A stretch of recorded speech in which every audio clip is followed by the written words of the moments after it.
O amor, o elo da perfeição. André Dong, capítulo 1. Tema desta semana: o Senhor é minha herança. Meta de hoje: leitura das páginas 7 a 10. O presente momento de pandemia. Vivemos um momento de isolamento social que pode ser angustioso, mas não devemos temer. No Evangelho de Lucas, lemos acerca do tempo do fim. Perguntaram-lhe: Mestre, quando sucederá isto?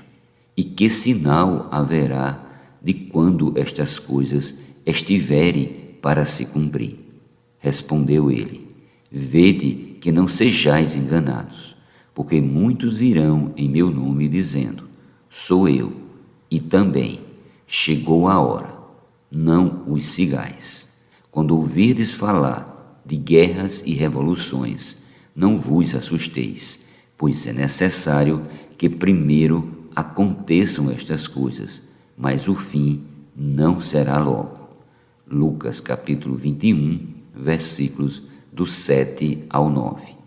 Aqui o Senhor Jesus diz que é necessário que muitas coisas aconteçam, mas ainda não será o fim.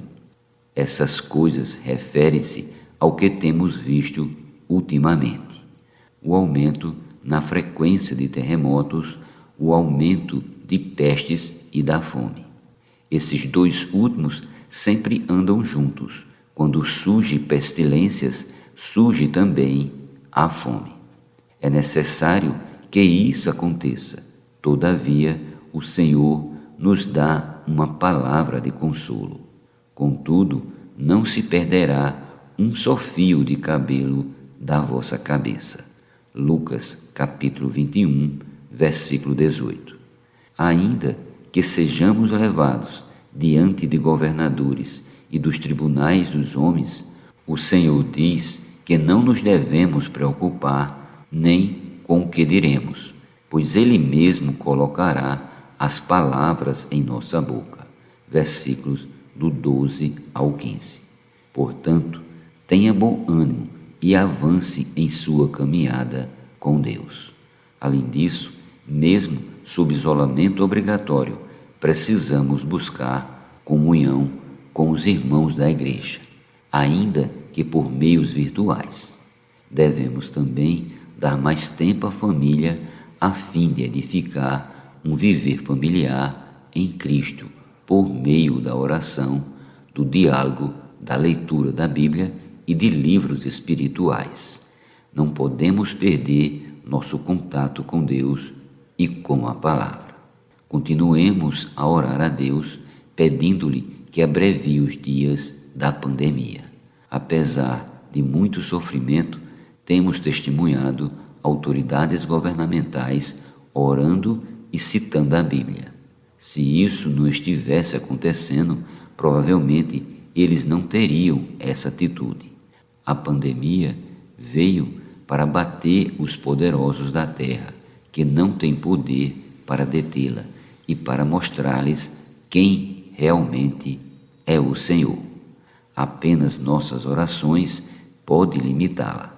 Assim como o Senhor pôs a areia para limite do mar. Provérbios capítulo 8, versículo 29 e Jeremias capítulo 5, versículo 22. O mundo, imerso na pandemia, prefigura uma grande onda que aparenta vir tragar-nos, mas encontra os pequenos grãos de areia na praia e se desfaz. Isso significa que nossas orações são como grãos de areia que cessam o poder da onda do mundo e da pandemia. Portanto, sejamos fiéis em nossas orações. A promessa de Deus a Abraão. Nosso encargo neste capítulo é falar do Senhor como nossa herança. Para isso, precisamos lembrar-nos da história de Abraão. Abraão estava em Ur dos Caldeus, uma terra de idolatria na Mesopotâmia. quando o próprio Deus o chamou e lhe fez uma promessa.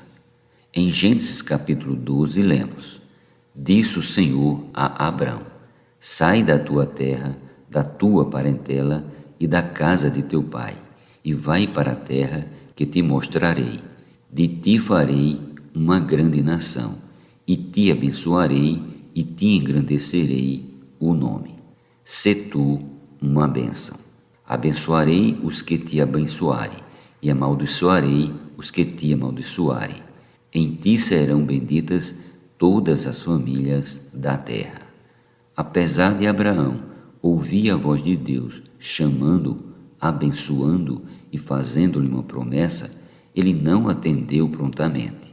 Ele foi conduzido por seu pai, Tera, até Harã, onde ficou até a morte de Tera. Gênesis capítulo 11, versículos do 31 ao 32 e Atos capítulo 7, versículos do 2 ao 4. Abraão saiu de Harã após o segundo chamamento de Deus, ao qual obedeceu sem hesitar. Gênesis capítulo 12, versículos do 1 ao 4. Quando chegou à terra de Canaã, apareceu o Senhor a Abrão e lhe disse: Darei à tua descendência esta terra. Ali edificou Abrão um altar ao Senhor que lhe aparecera.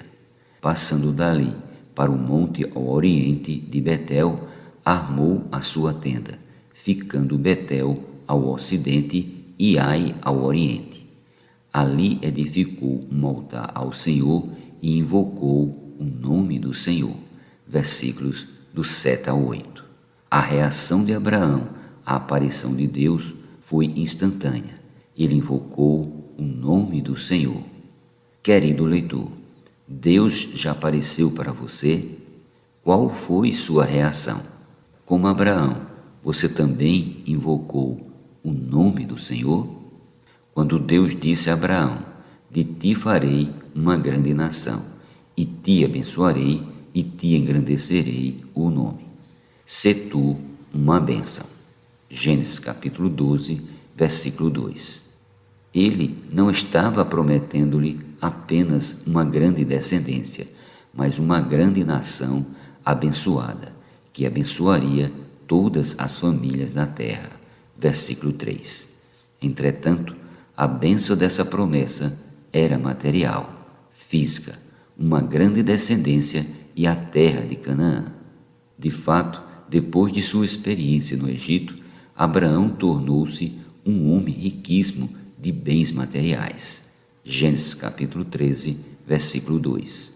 Quando saiu de lá, fez as suas jornadas no Neguebe, até Betel, até ao lugar onde primeiro estivera a sua tenda, entre Betel e Ai, até o lugar do altar que outrora tinha feito.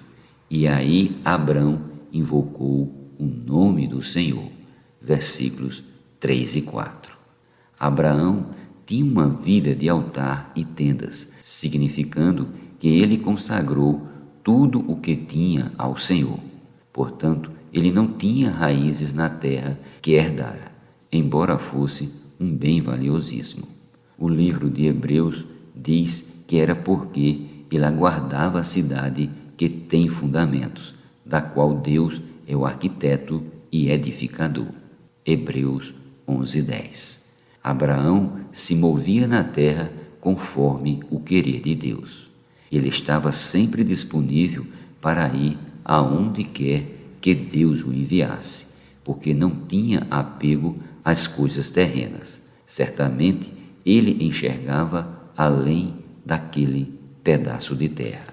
Semelhantemente, para Deus contar conosco, devemos ter uma vida de consagração, invocar o nome do Senhor em sinal de dependência e ser desapegados de bens materiais, pois estes enterram profundamente nossas raízes no chão.